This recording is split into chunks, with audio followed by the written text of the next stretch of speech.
નવસારીમાં લખપતિ દીદી કાર્યક્રમમાં પ્રધાનમંત્રી નરેન્દ્ર મોદીએ કહ્યું કે દેશની માતા બહેનોને મહિલા દિવસની શુભેચ્છાઓ। હું દુનિયાનો સૌથી ધનવાન વ્યક્તિ છું કારણ કે મારા એકાઉન્ટમાં કરોડો માતા બહેનોના આશીર્વાદ છે। પ્રધાનમંત્રીએ 41,000 લખપતિ દીદી સાથે 1.5 લાખ જેટલી મહિલાઓનું સન્માન કર્યું। ઇતિહાસમાં પ્રથમવાર વડાપ્રધાનની સુરક્ષાનો હવાલો મહિલા પોલીસે સંભાળ્યો। ગૃહ વિભાગની નવતર પહેલના ભાગરૂપે પ્રધાનમંત્રીના નવસારી કાર્યક્રમની સુરક્ષા વ્યવસ્થા મહિલા પોલીસ કર્મચારીઓએ સંભાળી હતી। એર ઇન્ડિયા એક્સપ્રેસ સુરતથી ગોવા નવી ફ્લાઇટ શરૂ કરશે। 30 માર્ચથી ફ્લાઇટનો પ્રારંભ થશે, જેના માટે બુકિંગ શરૂ કરી દેવામાં આવ્યું છે। સુરતથી સાંજે 7:30 કલાકે ઉપડી રાત્રે 9:25 કલાકે ફ્લાઇટ ગોવા પહોંચશે। ભાડું આશરે 5,800 રૂપિયા રાખવામાં આવે તેવી શક્યતા। રાહુલ ગાંધીએ અમદાવાદમાં કહ્યું કે કોંગ્રેસના નેતૃત્વમાં 2 પ્રકારના લોકો છે। કેટલાક એવા છે જે લોકોની સાથે ઊભા રહે છે, તેમના માટે લડે છે, જેમના હૃદયમાં કોંગ્રેસની વિચારધારા છે અને તેમનો આદર કરે છે। બાકીના એવા છે જેઓ જનતાથી દૂર બેઠા છે અને તેમાંથી અડધા ભાજપ સાથે જોડાયેલા છે। ચેમ્પિયન ટ્રોફી 2025નો આખરી જંગ આવતીકાલે ભારત ન્યુઝીલેન્ડ વચ્ચે દુબઈમાં ખેલાશે। બપોરે 2:30 કલાકે મેચ શરૂ થશે।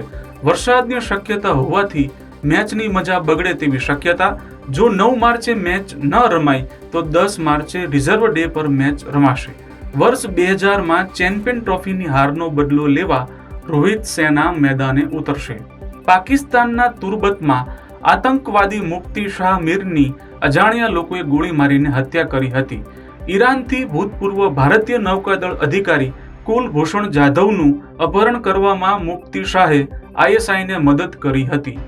ટેરિફ અને ટ્રેડ વોરના માહોલ વચ્ચે અમેરિકન રાષ્ટ્રપતિ ડોનાલ્ડ ટ્રમ્પે દાવો કર્યો છે કે ભારત અમેરિકાથી નિકાસ થતા માલ પર ટેરિફમાં મોટો ઘટાડો કરવા સંમત થયું છે।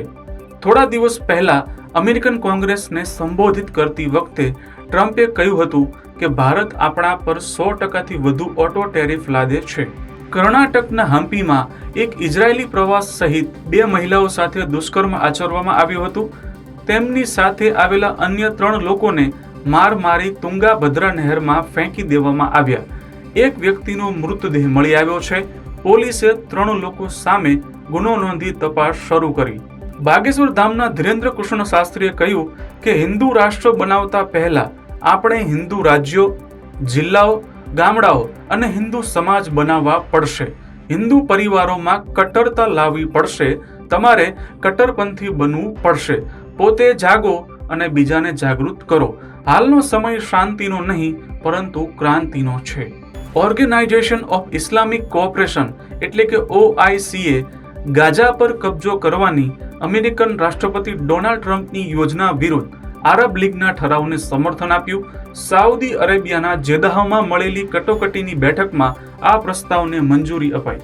સેના પ્રમુખ જનરલ ઉપેન્દ્ર દ્વિવેદીએ શનિવારે ચીન અને પાકિસ્તાન અંગે નિવેદન આપતા કહ્યું કે ચીન પર વિશ્વાસ કરી શકાય નહીં। પાકિસ્તાન પણ આતંકવાદને રોકવા કોઈ નક્કર પગલાં લઈ રહ્યું નથી। ભારતીય સેના દરેક પડકારોનો સામનો કરવા તૈયાર। ભીડને ટાળવા દેશના 60 રેલવે સ્ટેશન પર પાયલોટ પ્રોજેક્ટ અમલમાં મુકાશે। કન્ફર્મ ટિકિટ ધારકો જ પ્લેટફોર્મ પર જઈ શકશે। વેઇટિંગ રૂમ વિસ્તારને કાયમી બનાવવામાં આવશે। અનધિકૃત પ્રવેશ પર કાયમી પ્રતિબંધ મુકાશે। નવી દિલ્હી, આનંદ વિહાર, સુરત, વારાણસી, અયોધ્યા અને પટણા રેલવે સ્ટેશન પર પ્રયોગ લાગુ કરાશે। યુપી એટીએસે કાશ્મીરના પૂંછ જિલ્લાના રહેવાસી ઉલ્ફત હુસેનની મુરાદાબાદથી ધરપકડ કરી। તે 18 વર્ષથી ફરાર હતો। મુરાદાબાદ પોલીસે તેના પર 25,000નું ઇનામ રાખ્યું હતું। તે હિઝબુલ મુજાહિદીનનો સભ્ય છે અને POKમાં તાલીમ મેળવ્યા બાદ મોટી ઘટનાને અંજામ આપવા મુરાદાબાદ પહોંચ્યો હતો। કેન્દ્રીય ગૃહમંત્રી અમિત શાહ 2 દિવસીય ગુજરાત પ્રવાસ અંતર્ગત સોમનાથ હેલીપેડ ખાતે આવી પહોંચ્યા હતા। રાજ્ય સરકારના મંત્રી જગદીશ વિશ્વકર્મા સહિતના લોકોએ ઉષ્માપૂર્ણ સ્વાગત કર્યું હતું। અમિત શાહે ધર્મપત્ની સાથે સોમનાથ મહાદેવને જળાભિષેક કર્યો, પૂજા સામગ્રી અર્પણ કરી, ધ્વજ પૂજા અને મહાપૂજનનો સંકલ્પ કર્યો। સુરતના અમરોલીમાં પરિવારના 3 સભ્યોએ સામૂહિક આપઘાત કર્યો. હીરા ઘસતા પરિવારે આર્થિક સંકળામણને કારણે મોતને વહાલું કર્યું હોવાનું પ્રાથમિક તારણ. ઘરમાંથી એક સ્યુસાઇડ નોટ મળી આવી, જેમાં લેણદારો હેરાન કરતા હોવાથી આપઘાત કર્યાનો ઉલ્લેખ કર્યો. અમરોલી પોલીસે વધુ તપાસ હાથ ધરી. કેનેડાની પબમાં શુક્રવારે મોડી રાત્રે એક વ્યક્તિએ ધડાધડ ગોળીબાર કરતા 11 લોકો ઘાયલ થયા હતા. ટોરોન્ટોના સ્કારબરોમાં રાત્રે 10:30 વાગ્યાની આસપાસ ઘટના બની હતી. પોલીસે જણાવ્યું કે ઘણા લોકોને ગોળીઓ વાગી હતી. ઘટનાના શંકાસ્પદોની શોધખોળ થઈ રહી છે. ગોળીબાર કરવાનો હેતુ સ્પષ્ટપણે જણાયો નથી. જીપીએસસીએ મદદનીશ ઇજનેર સિવિલ વર્ગ 2ની પરીક્ષામાં ફેરફાર કર્યો છે. હવે 13 એપ્રિલના બદલે 17 એપ્રિલે પરીક્ષા લેવાશે. 13 એપ્રિલે પોલીસ ભરતી બોર્ડની પરીક્ષા હોવાના કારણે ફેરફાર કરવામાં આવ્યો છે. જીપીએસસીના ચેરમેન હસમુખ પટેલે જાણકારી આપી હતી. દિલ્હીના મુખ્યમંત્રી રેખા ગુપ્તાની અધ્યક્ષતામાં મળેલી કેબિનેટે મહિલા સમૃદ્ધિ યોજનાને મંજૂરી આપી છે. 3 લાખ રૂપિયા સુધીની આવક ધરાવતી મહિલાઓને દર મહિને 2500 રૂપિયા સહાય આપવામાં આવશે. મહિલાની ઉંમર 21 થી 60 વર્ષ વચ્ચેની હોવી જરૂરી છે. બેંક ખાતું અને આધાર કાર્ડ હોવું જરૂરી છે. યોજનાનો લાભ લેવા રજીસ્ટ્રેશન કરાવવું પડશે. દિલ્હી એનસીઆરમાં આ દિવસોમાં એક વાયરલ ફ્લૂ ફેલાઈ રહ્યો છે.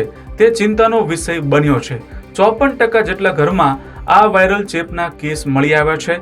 ડોક્ટરોના કહેવા મુજબ આ રોગ સામાન્ય વાયરસ કરતાં થોડો વધુ જોખમી છે.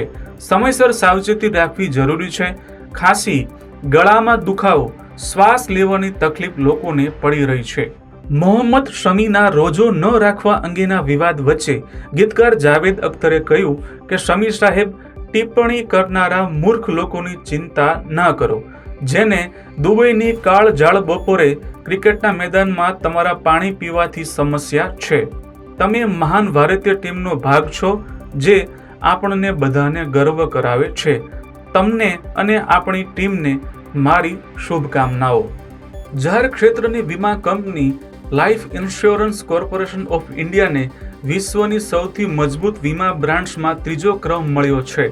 LICએ બ્રાન્ડ સ્ટ્રેન્થ ઇન્ડેક્સમાં 100માંથી 88 અંક મેળવ્યા. પોલેન્ડ સ્થિત PZU વીમા કંપની 94.4ના BSI સ્કોર સાથે યાદીમાં ટોચ પર છે. ચાઇના લાઈફ ઇન્સ્યોરન્સ 93.5ના BSI સ્કોર સાથે યાદીમાં બીજા ક્રમે છે. મધ્યપ્રદેશના CM ડોક્ટર મોહન યાદવે કહ્યું કે રાજ્યમાં બળાત્કારીઓને બક્ષવામાં આવશે નહીં. આંતરરાષ્ટ્રીય મહિલા દિવસ પર ભોપાલમાં આયોજિત એક કાર્યક્રમમાં તેમણે કહ્યું કે લોકોનું ધર્માંતરણ કરનારાઓ માટે મૃત્યુદંડની જોગવાઈ કરવામાં આવશે. CMની જાહેરાત બાદ રાજ્યમાં ગતિવિધિઓ વધી ગઈ છે. દિલ્હીમાં બાંગ્લાદેશી ઘૂસણખોરોને ઓળખવાની કાર્યવાહી યથાવત છે. પોલીસે સંગમ વિહાર બાદ વસંત કુંજ સ્થિત જય હિન્દ કેમ્પમાં બાંગ્લાદેશી ઘૂસણખોરોની ઓળખ માટે ચકાસણી અભિયાન હાથ ધર્યું હતું. રહેવાસીઓ પાસેથી નાગરિકતા અને ઓળખ દસ્તાવેજો માંગવામાં આવ્યા હતા. વિકી રશ્મિકાની ફિલ્મ છાવા 500 કરોડની ક્લબમાં સામેલ થઈ ચૂકી છે. છત્રપતિ શિવાજી મહારાજના પુત્ર સંભાજી મહારાજની વીરતા ગાથા પર બનેલી ફિલ્મ 2025માં 500 કરોડની ક્લબમાં સામેલ થનાર પ્રથમ ફિલ્મ બની છે. પ્રથમ સપ્તાહમાં 225.8 કરોડ, બીજામાં 186.18 કરોડ અને ત્રીજા સપ્તાહમાં 6.30 કરોડની કમાણી છાવા ફિલ્મે કરી છે. ગીર સોમનાથની 3 સહકારી સુગર મિલોના પુનરુત્થાન અને આધુનિકીકરણના શુભારંભ કરાવતા કેન્દ્રીય ગૃહમંત્રી અમિત શાહે કહ્યું કે ખેડૂતોની સમૃદ્ધિનું કામ આ મિલોના શરૂ થવાથી થશે. 10,000 જેટલા ખેડૂતોના જીવનમાં સકારાત્મક પરિવર્તન આવશે. ખેડૂતોની માંગણી સ્વીકારી નરેન્દ્ર મોદીએ અલગ સહકાર મંત્રાલય બનાવ્યું હતું.